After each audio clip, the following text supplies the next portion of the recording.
Chocolate किसको नहीं पसंद होता, माहौल चाहे कैसा भी क्यों ना हो। ये चॉकलेट ही है जो हर चीज में एकदम से फिट बैठ जाती है। अब आप खुद सोचिए, किसी को प्यार जताना हो या फिर कोई नाराज हो उसे मनाना हो, किसी को खुश करना हो या कोई उदास हो उसे हंसाना हो, ये चॉकलेट काम आ ही जाती है। सीधे चॉकलेट से हमारा दिमाग में एक ही नाम आता है और वो है डेयरी मिल्क। जी हाँ, आज प्यार से लेकर फेस्टिवल तक हर जगह ये डेयरी मिल्क जरूर होती है। लेकिन आपको जानकर ये हैरानी होगी कि जिस डेयरी मिल्क को आप इतने मजे से खाते हैं, उस डेयरी मिल्क को पहले कंप्यूटर से चखते हैं, तब जाकर ये मार्केट में लाया जाता है। मतलब सबसे पहले डेयरी मिल्क को कंप्यूटर से टेस्ट करवाते हैं और उसके अप्रूवल के बाद ही ये डेयरी मिल्क मार्केट में आती है। उड़ गए ना आपके होश?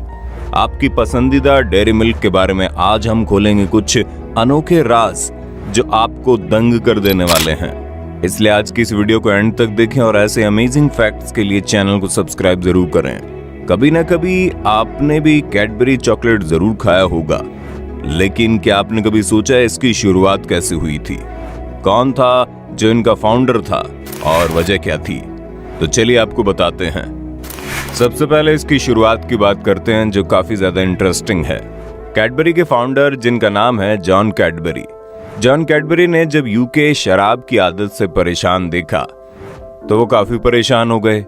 इसको जानने के लिए लोग शराब क्यों पीते हैं, जॉन कैडबरी ने एक शख्स से पूछा वो शराब क्यों पीते हैं, तो उसका जवाब था टेस्ट के कारण। फिर जॉन कैडबरी ने पूछा कि अगर इससे कुछ अच्छा टेस्ट वाला उन्हें कुछ पीने के लिए दिया जाए तो क्या शराब को छोड़ देंगे? उस शख्स ने हाँ में जवाब दिया। फिर क्या था, लग गए जॉन कैडबरी एक ऐसी ड्रिंक चॉकलेट बनाने में जो कि शराब से भी ज्यादा पसंद की जाए।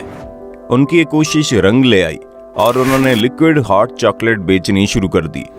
इसके कुछ साल बाद 1897 में जब एक दिन बहुत सारा सामान बच गया था, वो वेस्ट ना हो जाए उसके लिए उन्होंने उसको एक बार के शेप में रख दिया और उससे बनी पहली कैडबरी की पहली चॉकलेट, जिसने देखते देखते मार्केट में धूम मचा दी। ये लोगों को इतनी ज्यादा पसंद आई कि लोगों ने इस चॉकलेट को अपने हर एक सेलिब्रेशन में शामिल कर लिया। ये लोगों को इतनी ज्यादा पसंद आई कि इससे इंग्लैंड की क्वीन विक्टोरिया भी बच नहीं पाई। इसके बाद क्वीन विक्टोरिया ने कैडबरी को एक रॉयल कॉन्ट्रैक्ट दिया, वो राज घराने के लिए चॉकलेट भेजे। तब से लेकर आज तक ये जिम्मेदारी कैडबरी की ही है। इससे खुशी में कैडबरी ने अपना चॉकलेट पर्पल पैकेजिंग में बेचना शुरू कर दिया। अब आप सोच रहे होंगे पर्पल ही क्यों? बता दें कि एक रॉयल कलर माना जाता था जो सिर्फ अमीर लोग ही अफोर्ड कर सकते थे। पर्पल कलर की कमाल का अंदाजा आप इसी बात से लगा सकते हैं कि रोमन शासक आरी लियोन ने अपनी पत्नी को पर्पल शॉल लेने से इसलिए रोक दिया। उन्हें शॉल जितना वजन का सोना उन्हें व्यापारी को देना पड़ता, इसलिए पर्पल राजशाही का एक प्रतीक बन गया था। उस वक्त को छोड़िए, पर्पल रंग आज भी कैडबरी की एक पहचान बन गया है। इसके लिए कोई भी चॉकलेट ने पर्पल का यूज भी नहीं किया था, क्योंकि 2013 तक तो कैडबरी ने पर्पल का शेड मार्क तक खरीद के रखा था। फिर नेस्ले ने कोर्ट में कैडबरी को चैलेंज किया, जिसके बाद कैडबरी के हाथों से ये छीन लिया गया, जिससे ऐसा लगा कि अब प्रोडक्शन में कमी आएगी, लेकिन ऐसा कुछ हुआ ही नहीं। अब बात करते हैं मैन्युफैक्चरिंग की। बता दें कि इसको बनाने के लिए सबसे जरूरी है कोको बीन्स की। इस कोको बीन्स को कैडबरी अफ्रीका के घाना से मंगवाता है, जहां सबसे पहले कोको के पेड़ से कोको बैग्स निकाले जाते हैं, जिसमें से निकलते हैं कोको बीन्स, जिन्हें धूप में सुखाया जाता है। सबसे अच्छी बात तो यह है कि कोको बीन्स कैडबरी एक कोको लाइफ के नाम की संस्था से मंगवाता है, जो घाना के लोगों के विकास के लिए काम कर रही है।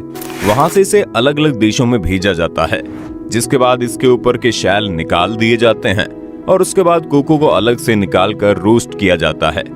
रोस्टिंग से कोको का स्वाद निखर जाता है। ऐसा करने से कोको की खुशबू हर जगह फैल जाती है।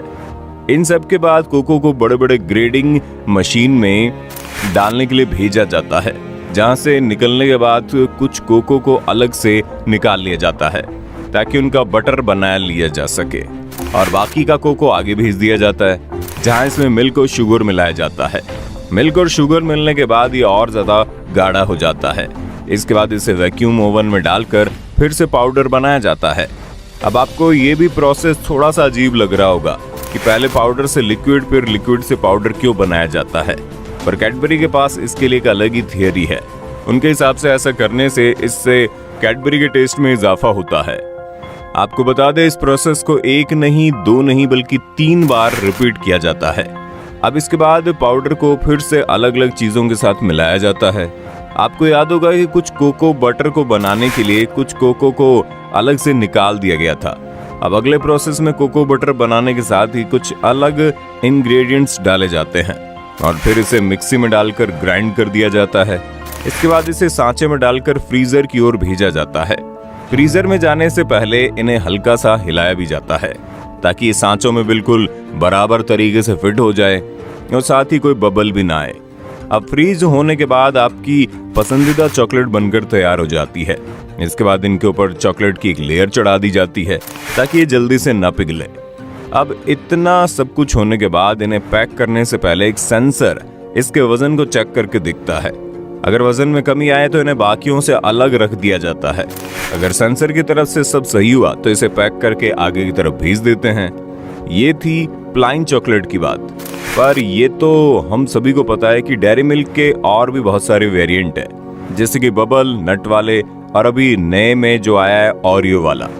अब इनको कैसे तैयार किया जाता है उनका भी डेटा हमारे पास मौजूद है, लेकिन कुछ कैडबरी की पॉलिसीज के कारण दुनिया से छुपाया जाता है। नट वाले में बनाने में बस इतना फर्क होता है कि लास्ट में मोल्डिंग के वक्त चॉकलेट में बादाम और नट्स डाल दिए जाते हैं, फिर इन्हें फ्रीज कर दिया जाता है। बात अगर बबल वाले कैडबरी की जाए तो इसके नेट पर बनने के बहुत ज्यादा तरीके मौजूद हैं। तो करते हैं, चॉकलेट को गर्म करने के वक्त उसमें बेकिंग सोडा डाल दिया जाता है, लेकिन अभी तक इस पर कंपनी ने कोई भी बात नहीं कही है। और वैसे भी इतनी बड़ी कंपनी ऐसे अपनी रेसिपी पब्लिक तो करेगी नहीं। डेयरी मिल्क में क्या क्या है ये बात लोगों को जानने की बड़ी उत्सुकता है। ऐसा इसलिए भी है क्योंकि 2003 में यह खबर सामने आई थी कि इसमें कीड़े मिले हैं। इस बात का कोई प्रूव नहीं था, लेकिन प्रूव चाहिए था किसको, बड़ी कंपनी थी। बात आग की तरह दुनिया भर में फैल गई कि डेयरी मिल्क में कीड़े मिले हैं। अब ऐसा हुआ तो मार्केट बहुत ही ज्यादा लॉस में आ गई और मार्केट से बाहर होने की स्थिति में आ गई। अब बड़ी कंपनी ऐसे तो बैठेगी नहीं। तभी कैडबरी ने सबसे बड़ा हथियार चलाया और अमिताभ बच्चन जैसे दिग्गज कलाकार को अपने ऐड में ले आए। इसमें से एक ऐड में तो अमिताभ बच्चन ने मैन्युफैक्चरिंग के तरीके के बारे में बात की और जितनी भी अफवाहें थी उन सबको खारिज कर दिया। ऐसा करने से अमिताभ बच्चन की ऐड काम कर गई और फिर से लोगों ने अपना विश्वास कैडबरी पर जमकर दिखा दिया। ऐसा होने के बाद तब से लेकर अब तक कैडबरी ने अपने मैन्युफैक्चरिंग में भी बहुत सारे डिफरेंसेस लाए, जैसे कि इंसानों के अलावा चॉकलेट को कंप्यूटर भी टेस्ट करके देखते हैं। अब आपको लग रहा होगा कि जो कंप्यूटर महसूस नहीं कर सकते, देख नहीं सकते, वो वाला टेस्ट कैसे करेंगे। इसका जवाब थोड़ा सा पेचीदा है। होता ऐसा है कि चॉकलेट की टेस्ट से नहीं बल्कि चॉकलेट की स्मेल से इनकी गुणवत्ता की पहचान होती है। होता ऐसा है कि एक इंसान चॉकलेट खाता है और अपनी सांसों को एक मशीन में छोड़ता है, जहां सॉफ्टवेयर से डिटेक्ट कर लेते हैं कि चॉकलेट में कुछ खराबी तो नहीं है। ये ठीक वैसा ही तरीका है, जब घर में कुछ बनता है तो सबसे पहले उसकी खुशबू देखी जाती है। यही सब कुछ तकनीक है जिसकी वजह से आज भी लोगों के दिल में कैडबरी के लिए एक अलग ही जगह है।